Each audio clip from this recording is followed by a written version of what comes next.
On the eve of the crucial presidential debate between former President Donald Trump and current President Joe Biden, the question this morning is the presidential race no longer close? Most polls say it's really close. But the one man whose call in the 2020 or the 2012 election stood out for its accuracy and who is still thought of as a sort of I was looking for the right phrase. I came up with poll whisperer. He says it's really not that close if you analyze it the way you should analyze it, which is the Electoral College in a state-by-state basis. You will hear his explanation. So good morning, everybody. I am Ron Hoon, and this is what we call the show after the show. It's Fox 10 Talks. We're on at 10 a.m. live for you every morning at fox10phoenix.com and on the Fox Local app. But we're available all day for video on demand at YouTube. You just type in Fox 10 Talks. You can check out today's show. Basically, we just dig into the most interesting stories of the morning in a little bit more of a casual, laid-back format. And frequently with this extra half hour, we just have more time to dig into the stories that are interesting. We have this shocking story of the woman who named her killer with her dying breath. If you've been watching the local news out here in Phoenix on Fox 10 TV, you might be familiar with this. But if you're one of our many viewers from other parts of the country or around the world, that story really is just, I mean, it sounds like something out of a movie, but sadly it's all too real, where she's able to whisper to police the name of her killer just before she goes. We also have the really bizarre story of the body in the backyard. You can imagine the shock of the renters in this one particular neighborhood in the valley, which I believe we have the neighborhood in question right there. Renters move in. There's a lot of weeds in the backyard, so they bring in some landscapers. Next thing you know, there's a body. That alone is bizarre enough, but there's a deeper mystery going on here than you might think. We'll tell you what that is all about coming up. And then we also have some of the other top stories this morning from our morning show, as well as just the most interesting stories of the morning. So we are going to go ahead and start with the live view from Atlanta, where we are just hours away from the arrival of one of the two men who will be the next president of the United States for the next 4 years. And this story is from the New York Post, saying that there is a clear front runner in the presidential race, according to none other than Nate Silver. If you follow politics, you know the name exactly. The latest model rolled out at natesilver.net, and it gives Donald Trump a 65.7% chance of victory over Joe Biden when the vote is held in November. So with that as a pretty big headline, you can imagine we're going to dig into it just a little bit. So here is what he wrote. And again, this is according to the New York Post. In the Electoral College, he now has Trump receiving 287 electoral votes, well above the 270 he needs to win. And he wrote, the candidate I honest to God think has a better chance, Trump, isn't the candidate I'd rather have win, Biden. But he says this election is not a toss-up. And so he says the biggest problem facing Biden is that he needs to run the table in the very same battleground states that he swept 4 years ago. And he wrote, if he loses Georgia and Arizona, and, you know, here we are, we have our podcast emanating from right here in Arizona and Nevada. If he loses those three, and right now the polls say he's trailing badly in each of those three, Georgia, Arizona, Nevada, he would need to win all three of Michigan, Wisconsin, and Pennsylvania. And he said in these simulations, he wins all three of them in only about 30% of all the simulations. So you may remember it was back in 2012 that he was the one who came out and said this election is swinging pretty dramatically to Barack Obama and away from Mitt Romney. And he was right, even though some of the polls there had it very close as well. So then there was also a new survey that came out late in the day yesterday. You might have missed it. It was from Quinnipiac, pretty highly thought of, and it showed once again a bit of a bump for Donald Trump over Joe Biden at 49 to 45%. So with all of those developments happening this morning, it's worth really kind of digging into, and with all the pressure now of exactly what people are keeping an eye on this morning when it comes to the debate and what the expectations are, well, it's probably not a big shock that is where things stand right now. The polling has not been particularly kind in Arizona to Joe Biden. We are a border state. Alejandro Mayorkas was here in Arizona just yesterday, as a matter of fact, and talking a little bit about the fact that he said what the former president has, or what the president has done in terms of keeping the border a little more tightly secured, say, over the last month or so since he rolled out his much tougher policy, that is working. And perhaps if it really does, and we see the numbers drop dramatically at the border, maybe that have an impact on a border state like Arizona. But some of these other states like Nevada and like Georgia, well, that's more of an open question. So the debate will be fascinating. We've already been talking about it here at the TV station. What's the game plan? I really feel sorry for people who do morning shows on the East Coast. Because you got to watch this thing. You've got to be able to be knowledgeable of what got said, who stubbed their toe, if anybody, or are they both going to just knock it out of the ballpark? We'll have to wait to see. But if you're on the East Coast, this debate doesn't even start till 9 o'clock tonight Eastern time. It'll be wrapping up at 10:30, and then you're going to want to hear some of the takes, the hot takes afterwards, say starting around 10:30 to 11:30, that kind of thing. Thank goodness here on the West Coast, as we're watching, it's going to be from 6 to 7:30. So that's going to be a whole lot easier on us. And they are saying, by the way, Desiree joins this morning. Hi, Des. Hi, good morning, everyone. Okay, great to have you here. Thanks for having me. They are saying that this could set the all-time record for viewership of any presidential debate. Not according to Fox 10 viewers. Did you see our poll this morning? Yeah, now what is the latest on the poll? No. Tell me a little bit about that. Well, so many said no. We just asked this simple question, are you watching tonight, yes and no, and no won by a landslide. So kind of interesting to see that. It is interesting. A lot of folks said no. It makes me wonder, because I viewed this, let me just jump over here.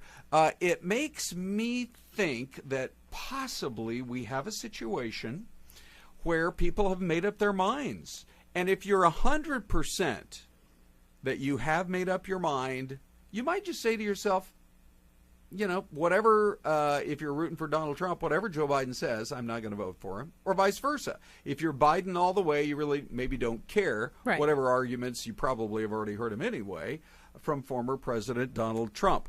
So it's going to be interesting to see how it all plays out. And in the media-driven world that we are in nowadays, I think that a lot of it, there'll be some storylines, Des, that will be generated coming out of the debate.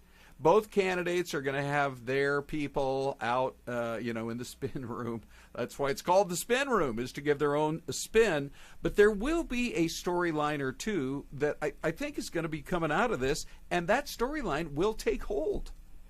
You know? Yeah, we'll see what it is. I was checking our poll. 88% said no and 12% said yes. So. Wow. Okay. Mm-hmm. All right.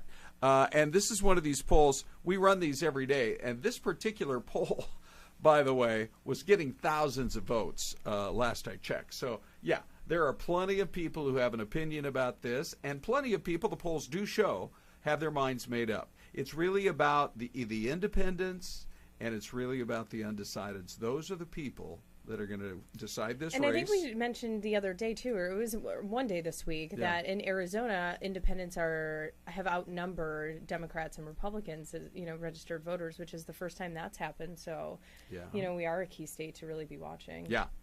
We are purple, and we have an independent streak. So when these numbers come out and say the independent numbers seem to just continue to grow, that's not a real shocker. But anyway, all right, so 6 p.m. tonight on Fox 10 TV. I'm sure it'll be on all of our platforms as well, including Fox 10 Phoenix and more. It's going to be all over the place. This will probably be about the only time that we spend a lot of time talking about CNN on Fox Local Live or on Fox 10 Talks. But it's going to be absolutely fascinating to see how it all goes. And to me, one of the most interesting aspects, even though it's not getting a lot of talk, is the fact that the candidates cannot huddle during the commercial breaks with anybody. With anybody on their campaign. In the past, staff would be able to come up and say, hey, don't forget this, don't forget that. Mm-hmm. That's not an option this time around. You're just there. Are the two allowed to speak with each other? I mean, I don't know. Oh, during the breaks? See that happening. But. Yeah. A few cat calls back and forth. I don't know. Yeah. Possibly. I don't. Hey, you're doing a good job, bud. Right. Can't believe you messed up on those inflation numbers. Keep it going. Or whatever. I don't think there's a prohibition about that, but there'll probably be an awkward silence, right? Exactly. Okay, let's get on to this next story here because, as I was saying, Des, for people who don't watch us locally, we're on YouTube all over the world. This story of the woman who named her killer with her dying breath it gives you chills. Is just unbelievable. It sounds like something out of a TV series, but sadly it's all too real. And so the man who was accused of shooting his estranged wife, and I actually think we've got his mugshot right there, along with the image of him doing his IA. That's the initial appearance before a judge at the Maricopa County Superior Court complex. Basically, this is the guy, Robert McGrath, who is now facing first-degree murder charges for the killing of his estranged wife and his mother-in-law, her mom. And it all happened, part of the story that was just so shocking when it did happen was it happened at the fountains at Sun City. For those of you who are not familiar with the Metro Phoenix area, there probably isn't a quieter part of the entire valley than Sun City.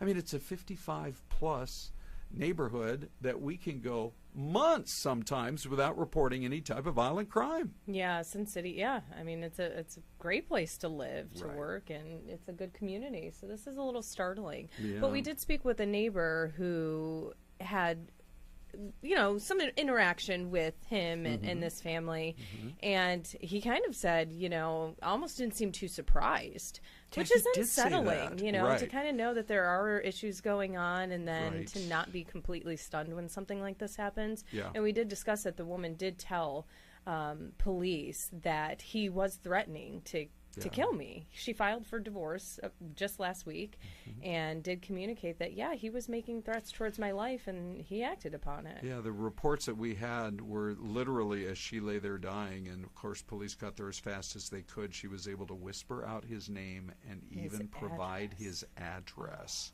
which he just lived a few miles away in the next door city over El Mirage. And so the whole story is just heartbreaking, but it's shocking, but hey, talk about the ultimate final clue being provided. And domestic violence is so real. I think there's a lot of us that don't live in that world, but then there's a lot that do. Yeah. And I think we have to really remind ourselves that, how often this does occur. Yeah. By the way, you are looking at Louisville, Kentucky, the city right there on the river, and just a few miles away from there, of course, is Churchill Downs, home of the famous Kentucky Derby. Ever been to Louisville? I'm trying to. Well, you lived in Nashville, so you weren't too far away, huh? Yeah, it was close, but no, I've never been to Louisville. Yeah. I had an uncle that lived there. Oh, yeah? He moved around. Moves around a lot. Yeah. But yeah. Yeah. No. Have you? Yes. A few years ago, it's kind of interesting because we were traveling through that part of Kentucky. We went to the state capitol in Frankfort, which I think might be the smallest state capital. Oh. And it's one of those that you sometimes would miss on a test. Oh, like, what's the state capital of Kentucky? I'm trying to remember. Right? Is it Louisville or Lexington? Yeah. It's just a little town. Wow. But as we were driving away, my wife, Renee, she says, well, what about the Kentucky Derby? I'm like, okay, let's get on the road and head over there. Nice. They do great tours. I mean, it's really fascinating. But anyway, all right, let's get back to some of our other top stories of the morning, including this the other story of the morning that has generated a lot of headlines has to do with what we're calling basically the body in the backyard, a disturbing discovery in Glendale. So you had some people who are renters who moved into this house, and they're like, oh, the backyard is a mess. We've got to get I believe they were renters, right? And didn't purchase. Yes, they were renters, yeah. And so then the question is, all right, well, number one, who owns a house? Right? And what, to me, the single biggest question is, what about the family? It was they think about a 16-year-old. Mm-hmm. They go out there, they clear the weeds, they find a body back there. And this is an artist's sketch of what the 16-year-old looked like, and he had blessed on his forearm as a tattoo. And then on the underside, that mirrored image, which is pretty unique. Yes, it really is. So that's the big clue. And a neighbor did say that they really had no idea, although occasionally there would be kind of an odd smell that would be coming from that backyard, depending on which way the wind blows. And that would be disturbing, right? His body was pretty badly, police said, decomposed. Right, but the to me the big question mark is, where is the family? If it's a 16-year-old, somebody's got a teenager who's gone missing, right? And I wonder, too, was he connected to a crime in some way, form, or another, and nobody wants to speak, or what's this case? Right. You would think the family, either way, would be wondering where their loved one is. As it is right now, it is a big mystery, and obviously we're going to stay on that story. But boy, what a shock for the family that just moved in there. Like, we got to get that backyard all cleaned up, and then you find a body back there. Really pretty shocking. All right, we are now going to go live to Worcester, Massachusetts. Now, I'm betting you have been there because you also you've worked in some great cities, by the way. Nashville, Nashville and Boston. Yep. Did you ever zip over to Worcester? Oh, yeah. Yeah? Yep. Good. Yeah, Worcester. Did they ever Can't remember nothing too memorable about Worcester. No, okay. Well, I'm happy to report, Des, that things look fine there today because the weather they look like they're growing, though. I don't remember too many tall buildings there in Worcester, I will say that. The weather last night was so nuts in that part of the world. Let me just show you. For somebody who was driving around, that is what it looked like in the streets of Boston. Oh, you know, you got the guy next door, and it looked to me like when we were looking at the video. The Mass Pike is bad enough. We don't need any flooding. Right? I mean, good luck. Talk about hydroplaning. It's coming at you. Oh. But we had that going on in Boston, and we had such a crazy sideways rain pouring down in New York City. It delayed the New York Mets and New York Yankees ball game for, I think, a couple of hours. Yeah, I don't think they got started till 10 p.m.? Yeah. Right? Pretty late. Yeah. And I mean, it literally was coming down sideways. So we just thought we would show you that live picture. Everything seems to be fine now this morning on the East Coast. But boy, be glad you weren't trying to fly into that weather last night. All of that really crazy flooding going on in places like Boston and New York. All right, so our next story, we are going to travel all the way to St. Louis, Missouri, where just outside of St. Louis, we have a kind of an unusual situation there, which, by the way, this is on my bucket list of one of the last great American cities that I have not yet traveled to. I know, Des. You're giving me the look Have you there. well, how many states have you traveled to? 49. 49. Correct. Okay. So is that why this is the last on the list? I only have one that's missing, and it's the state of North Dakota. Okay. Yeah. So I have been to Missouri, but Kansas City. Okay. And not to St. Louis. But yeah, I can't wait to see North Dakota and cannot wait to see St. Louis. But just on the other side of the river there, it's right between Missouri and Illinois. And you guys had this story just a little while ago, and I found it totally fascinating, so I had to dig into it a little bit more. This sinkhole that swallowed up a pretty big chunk of a city park. This is from obviously a security cam or a cam right there on the field, but can you see the light standard disappearing? Yeah, that's like not where it should be. You know? That's one way of putting it for sure. That hole. Down it goes, and when it Yikes. goes down and the rest of the sinkhole swallows up the soccer field, there's the splash. That's unbelievable, right? I'm right. So glad nobody was on it. That would be absolutely terrifying. Yes. Yeah. No. You know? Oh my gosh! I didn't even think about that. Imagine if there was an actual soccer game. If this had happened on a Saturday morning instead of late in the day on a Tuesday or a Wednesday. I don't know. Yeah, that could have been because it all happened really fast. Yeah. These sinkholes. Did you ever have sinkholes in Buffalo? No, nothing like this. No. I mean, maybe you'd get some issues in the roadway because of snow or water, but no. All right, let's talk about the story that has generated a lot of discussion today, which has to do with cows. There's a cow tax that they're trying to put on the farmers of Denmark, and it actually won't be a tax on the cow, but on how much flatulence they emanate from the bovine.